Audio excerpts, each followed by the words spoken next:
दोस्तों नमस्कार, मैं सचिन कश्यप आपका स्वागत करता हूं आपके अपने ही यूट्यूब चैनल ज्ञान गंगा बाई सचिन पर। चलिए स्टार्ट करते हैं। Child development and pedagogy. Question number 1, निम्न में से कौन सा कथन सही है? लड़के अधिक बुद्धिमान होते हैं, लड़कियां अधिक बुद्धिमान होती हैं, बुद्धि का लिंग के साथ संबंध नहीं है, सामान्यतः लड़के अधिक बुद्धिमान होते हैं। तो इसका सीधा सा आंसर हो जाएगा बुद्धि का लिंग के साथ संबंध नहीं है। बुद्धि व्यक्ति की जन्मजात शक्ति होती है, वह मानसिक योग्यताओं का अभिन्न अंग है। बुद्धि से समायोजन की शक्ति, व्यवहारिक समझने का शक्ति का विकास होता है। इसके साथ लिंग के साथ इसका कोई मतलब नहीं है। राष्ट्रीय पाठ्यचर्या की रूपरेखा एनसीएफ 2005 के आधारभूत सिद्धांतों में कौन सा भाग सम्मिलित नहीं है? अच्छी बाह्य परीक्षाओं का आयोजन करना, रटने को महत्व प्रदान न करना, पुस्तकों से इतर ज्ञान प्राप्त करना, ज्ञान को वास्तविक जीवन से जोड़ना।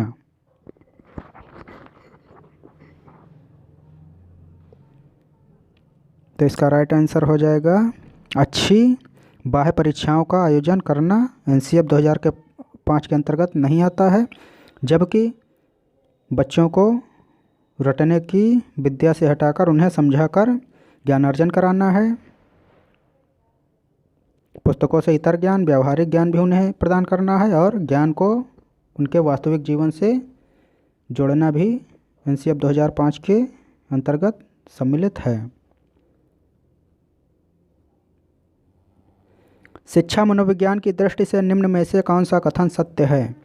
बच्चे अपने ज्ञान का सृजन स्वयं करते हैं, विद्यालय आने से पहले बच्चों को कोई ज्ञान नहीं होता है, अधिगम प्रक्रिया में बच्चों को कष्ट होता है, बच्चे यथावत वही सीखते हैं जो उन्हें पढ़ाया जाता है। तो यहाँ पर शिक्षा मनोविज्ञान की दृष्टि से देखना है, तो यहाँ पर इसका राइट आंसर होगा बच्चे अपने ज्ञान का सृजन स्वयं करते हैं। ऐसा भी नहीं है कि विद्यालय आने से पहले बच्चों को कोई ज्ञान नहीं होता है और अधिगम प्रक्रिया में बच्चों को कष्ट होता है, ये भी गलत है।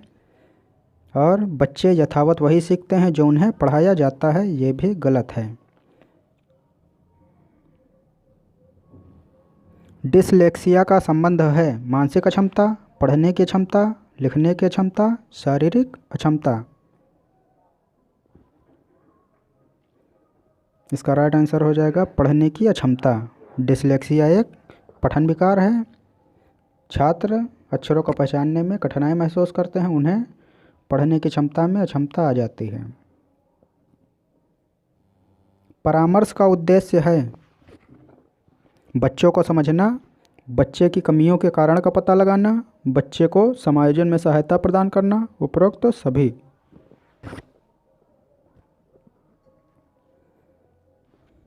इसका राइट आंसर हो जाएगा उपरोक्त सभी।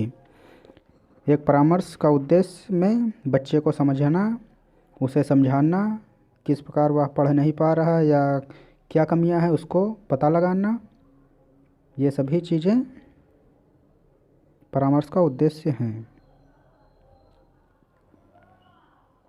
बच्चों में नैतिकता की भावनाओं के विकास के लिए सर्वोत्तम मार्ग है उन्हें धार्मिक पुस्तकें पढ़ाना, शिक्षक का आदर्श रूप में व्यवहार करना, उनका शिक्षा पर मूल्यांकन करना, उन्हें प्रातःकालीन सभा में उपदेश देना। तो उन्हें प्रातःकालीन सभा में उपदेश देना ये ऑप्शन गलत है। उन्हें धार्मिक पुस्तकें पढ़ाना ये भी गलत है। यहाँ पर क्योंकि पूछ रहा है सर्वोत्तम मार्ग, सर्वोत्तम मार्ग नैतिकता की भावनाओं के लिए पूछ रहा है, इसलिए यहाँ राइट आंसर हो जाएगा शिक्षक का आदर्श रूप में व्यवहार करना।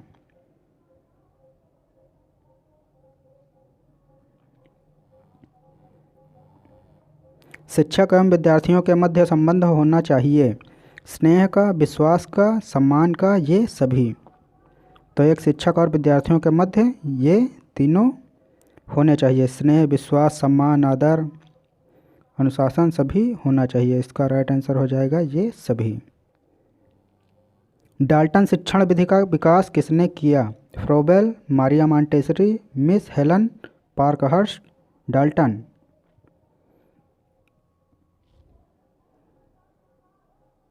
इसका राइट आंसर है मिस हेलन पार्कहर्स्ट।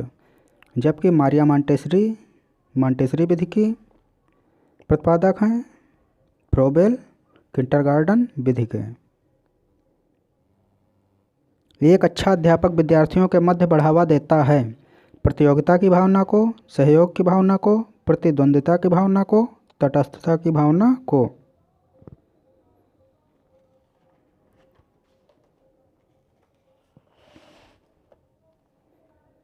इसका राइट आंसर हो जाएगा सहयोग की भावना को। एक अच्छा अध्यापक सदैव विद्यार्थियों के मध्य सहयोग की भावना को बढ़ावा देता है, जिससे विद्यार्थियों में समायोजन की क्षमता का विकास हो सके। इसके अंतर्गत इसके लिए खेल विधि का प्रयोग किया जाता है। आधुनिक शिक्षण अधिगम प्रक्रिया में शिक्षक की भूमिका है सीखने हेतु एक अच्छे सुलभकर्ता की, बच्चों को गणित, विज्ञान और भाषा सिखाने की, बच्चों को मूल्य आधारित शिक्षा देने की, बच्चों को सभी कुछ पढ़ाने की।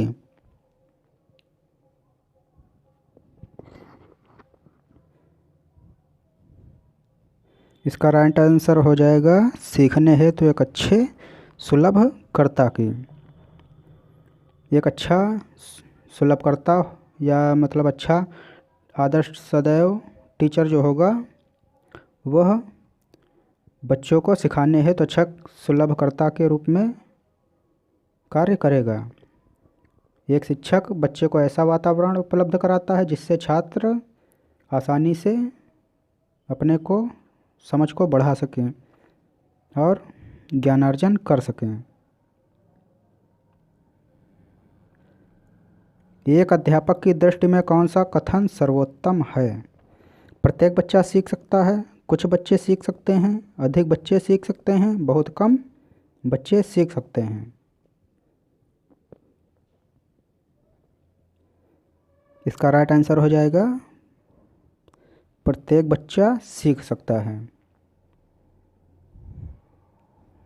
यह कथन मनोविज्ञान की दृष्टि से सर्वोत्तम है क्योंकि प्रत्येक बच्चे में विशेष गुण होते हैं। कोई नेता बनता है, कोई पत्रकार बनता है, कोई टीचर बनता है, कोई डॉक्टर बनता है, तो प्रत्येक बच्चा सीख सकता है। बच्चा किस प्रकार सीखता है? पुस्तकें पढ़कर, परिचर्चा द्वारा, प्रश्न पूछकर, कई प्रकार से। तो एक बच्चा घर हो या समाज हो, विद्यालय हो, वह पुस्तकें पढ़कर भी सीखता है, परिचर्चा द्वारा, प्रश्न पूछकर भी सीखता है। इसलिए यहाँ राइट आंसर हो जाएगा कई प्रकार से। सीखने की प्रक्रिया में विद्यार्थियों द्वारा की गई त्रुटियों के संबंध में कौन सा कथन सर्वोत्तम है? विद्यार्थियों को कभी त्रुटियां नहीं करनी चाहिए। त्रुटियां अधिगम की प्रक्रिया का ही भाग है। विद्यार्थी की लापरवाही के कारण त्रुटियां होती हैं। कभी कभी विद्यार्थी त्रुटि कर सकते हैं। तो इसका राइट आंसर हो जाएगा सर्वोत्तम कथन इसमें होगा त्रुटियां अधिगम प्रक्रिया का ही भाग हैं, क्योंकि गलतियों से ही मनुष्य सीखता है। बच्चों से भी गलती होंगी तभी वह अगली बार उसका ध्यान रख पाएंगे। त्रुटियों से ही उनके शिक्षण अधिगम प्रक्रिया अच्छे रूप से चलेगी। मधु गणित में कमज़ोर है। एक अच्छे अध्यापक की दृष्टि में उसके कमज़ोर होने का क्या कारण हो सकता है? प्रायः लड़कियां गणित में कमज़ोर होती हैं। उसके माता पिता अनपढ़ हैं। उसे गणित अध्ययन में रुचि नहीं है। गणित शिक्षण की विधि त्रुटिपूर्ण है। प्रायः लड़कियां गणित में कमज़ोर होती हैं, ये ऑप्शन गलत है। ऐसा नहीं होता है। उसके माता पिता अनपढ़ हैं, तो किसी के माँ बाप बच्चे के पढ़े हों या अनपढ़ हों इससे भी इसका कोई मतलब नहीं है। उसे गणित अध्ययन में रुचि नहीं है, ये भी ऑप्शन यहाँ पर गलत ही हो जाएगा। गणित शिक्षण की वृद्धि त्रुटिपूर्ण है। इसका राइट आंसर हो जाएगा डी, गणित शिक्षण की विधि त्रुटिपूर्ण है, क्योंकि बच्चे को किसी भी सब्जेक्ट में रुचि नहीं है, लेकिन एक शिक्षक अपने पढ़ाने के ढंग, अपनी विभिन्न विधियों का प्रयोग करके किसी भी बच्चे में इंटरेस्ट, रुचि ला सकता है। तो इसका सीधा सा आंसर हो जाएगा गणित शिक्षण की विधि त्रुटिपूर्ण है।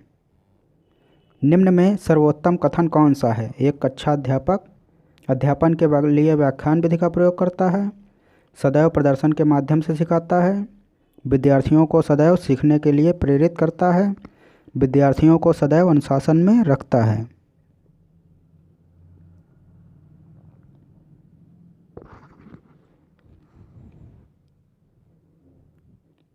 तो इसका सर्वोत्तम कथन हो जाएगा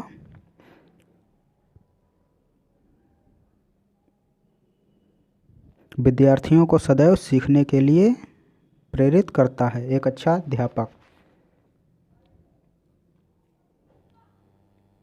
राष्ट्रीय पाठ्यचर्या की रूपरेखा 2005 के अनुसार गणित शिक्षण का मुख्य उद्देश्य है बच्चों को अंकगणित का ज्ञान देना, बच्चों में गणित के प्रति रुचि पैदा करना, बच्चों में तार्किक चिंतन तथा समस्या समाधान योग्यता का विकास करना, बच्चों का संवेगात्मक विकास करना।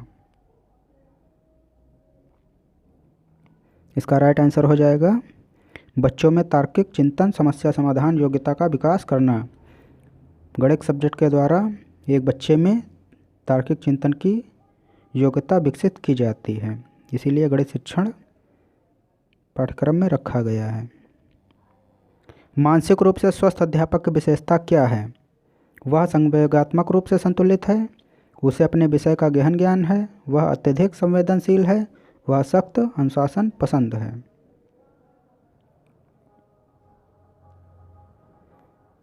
मानसिक रूप से स्वस्थ अध्यापक की क्या विशेषता है?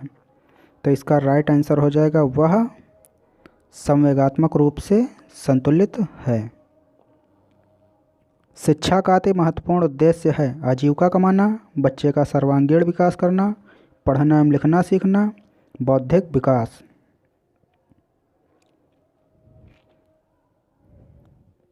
इसका राइट आंसर हो जाएगा बच्चे का सर्वांगीण विकास, क्योंकि सर्वांगीण विकास के अंतर्गत ही आपका आजीविका कमाना, बौद्धिक विकास और पढ़ना लिखना ये सभी उसके अंतर्गत ही आ जाएगा। इसलिए इसका राइट आंसर है बच्चे का सर्वांगीण विकास।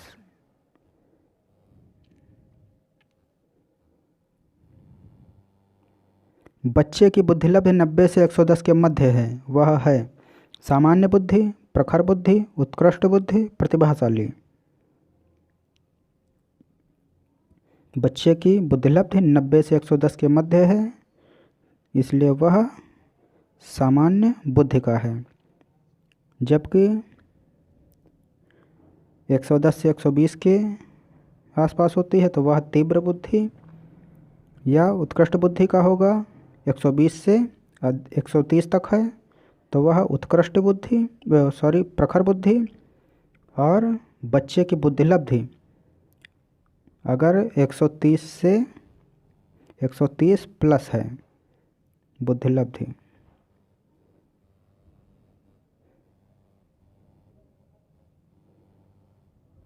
बुद्धिलब्धि अगर बच्चे की 130 प्लस है तो वह प्रतिभाशाली होगा।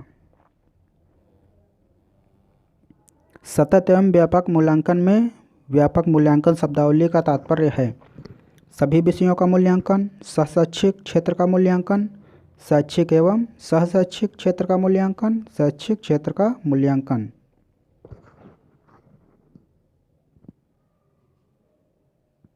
इसका राइट आंसर हो जाएगा शैक्षिक एवं सहशैक्षिक क्षेत्र का मूल्यांकन। पूजा द्वारा पूछे गए प्रश्न का उत्तर शिक्षक तत्काल नहीं दे सकता, तब शिक्षक की क्या प्रतिक्रिया होनी चाहिए? विद्यालय में कई बार ऐसा कक्षा में होता है जब कोई बच्चा शिक्षक से प्रश्न पूछता है। तो चलिए ऑप्शन देखते हैं। शिक्षक द्वारा पूजा को चुप करा देना चाहिए, शिक्षक द्वारा पूजा का ध्यान बटा देना चाहिए, शिक्षक को साफ मना कर देना चाहिए, शिक्षक द्वारा प्रश्न का सही उत्तर बाद में बताना चाहिए। तो एक शिक्षक को चुप करा देना चाहिए, ये ऑप्शन गलत है। और उसको बच्चे का ध्यान बटा देना चाहिए, ये भी गलत है। शिक्षक को साफ मना कर देना चाहिए, ये भी गलत है। आप बच्चे को मना नहीं कर सकते, ना उसका ध्यान बटा सकते हैं। शिक्षक द्वारा प्रश्न का सही उत्तर बाद में बताना चाहिए। इसका राइट आंसर यही है। बच्चे की जिज्ञासा शांत करनी चाहिए। जब शिक्षक फुर्सत में हो, जब विद्यार्थी फुर्सत में हो, कुछ समय पश्चात, तत्काल जब विद्यार्थी द्वारा पूछा गया है। कक्षा में कई बार बहुत सारे बच्चे होते हैं, कोई जो है प्रतिभाशाली होगा, कोई थोड़ा कम बुद्धि का होगा, जिज्ञासु बालक भी होते हैं। तो एक टीचर को चाहिए कि जब बच्चा कुछ पूछे, आपसे प्रश्न करे, तो उसकी तुरंत जिज्ञासा शांत करनी चाहिए जब प्रश्न पूछा गया है। इसका राइट आंसर हो जाएगा तत्काल जब विद्यार्थी द्वारा पूछा गया है। आप अनपढ़ माता पिता के बच्चे को अंग्रेजी सिखाना चाहते हैं। आप बच्चे से अंग्रेजी में बात करेंगे, बच्चे को अंग्रेजी में बोलने के लिए बाध्य करेंगे, बच्चे को मातृभाषा में बोलने से रोकेंगे, आप उसे मातृभाषा की सहायता से अंग्रेजी सिखाने का प्रयास करेंगे।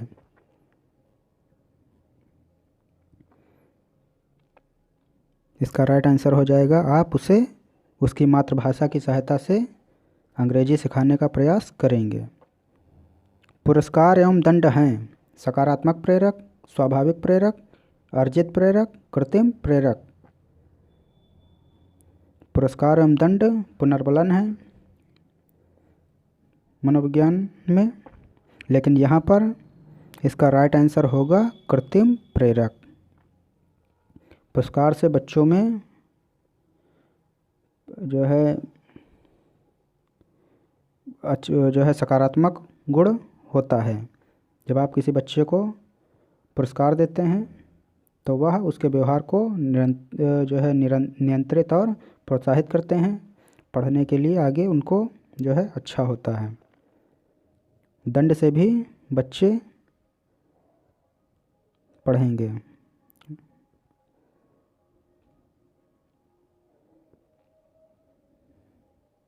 बाल मनोविज्ञान के आधार पर कौन सा कथन सर्वोत्तम है? सारे बच्चे एक जैसे होते हैं, प्रत्येक बच्चा विशिष्ट होता है, कुछ बच्चे विशिष्ट होते हैं, कुछ बच्चे एक जैसे होते हैं। तो यहाँ राइट आंसर हो जाएगा प्रत्येक बच्चा विशिष्ट होता है, सब में कुछ ना कुछ स्पेशल एक्टिविटी होती है। बच्चों का मूल्यांकन होना चाहिए बोर्ड परीक्षा द्वारा, सतत एवं व्यापक मूल्यांकन द्वारा, गृह परीक्षा द्वारा, लिखित एवं मौखिक परीक्षा द्वारा।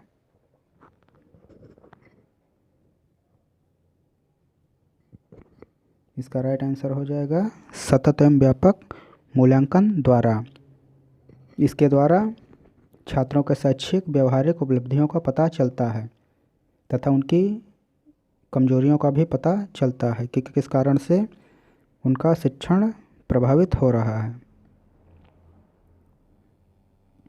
बच्चे के लिए निःशुल्क एवं अनिवार्य शिक्षा का अधिकार अधिनियम के लिए लागू है। 6 से 14 वर्ष, 7 से 13 वर्ष, 5 से 11 वर्ष, 6 से 12 वर्ष।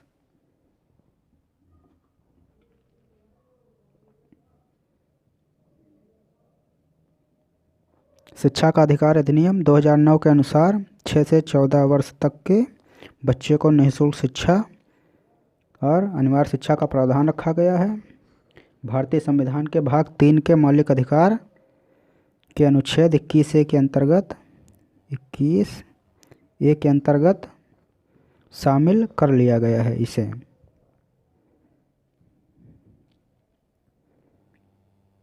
शिक्षक को ज्ञान होना चाहिए अध्यापन विषय का, बाल मनोविज्ञान का, शिक्षा संहिता का, अध्यापन विषय और बाल मनोविज्ञान का। तो एक शिक्षक के लिए अध्यापन विषय में उसे ज्ञान होना चाहिए और उसे बाल मनोविज्ञान का भी ज्ञान होना चाहिए। किस बच्चे को कक्षा में आगे बिठाना है, किसको पीछे बिठाना है, या कौन बच्चा किस प्रकार का है, कौन से उसके में विशेषताएं हैं, इसका एक शिक्षक को ज्ञान होना चाहिए।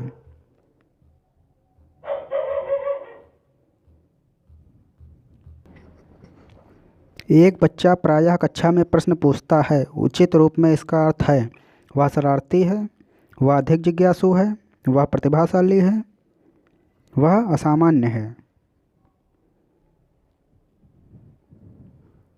अगर कोई बच्चा कक्षा में प्रायः प्रश्न पूछता है तो इसका तात्पर्य है कि वह अधिक जिज्ञासु है। शिक्षक को चाहिए उसकी जिज्ञासा को शांत करें, उसके द्वारा पूछे गए प्रश्न का उत्तर दे।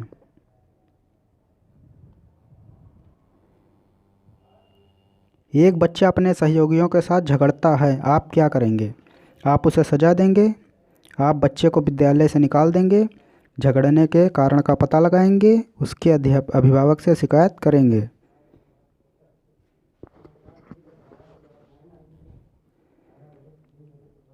इसका राइट आंसर हो जाएगा झगड़ने के कारण का पता लगाएंगे। सबसे पहले आप उस बच्चे से मिलेंगे, वह अपने सहयोगियों के साथ क्यों झगड़ता है इसके कारण का पता लगाएंगे।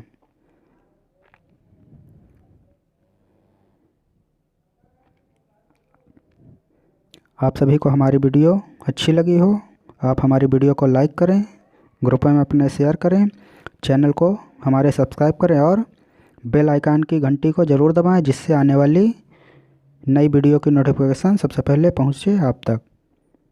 वीडियो देखने के लिए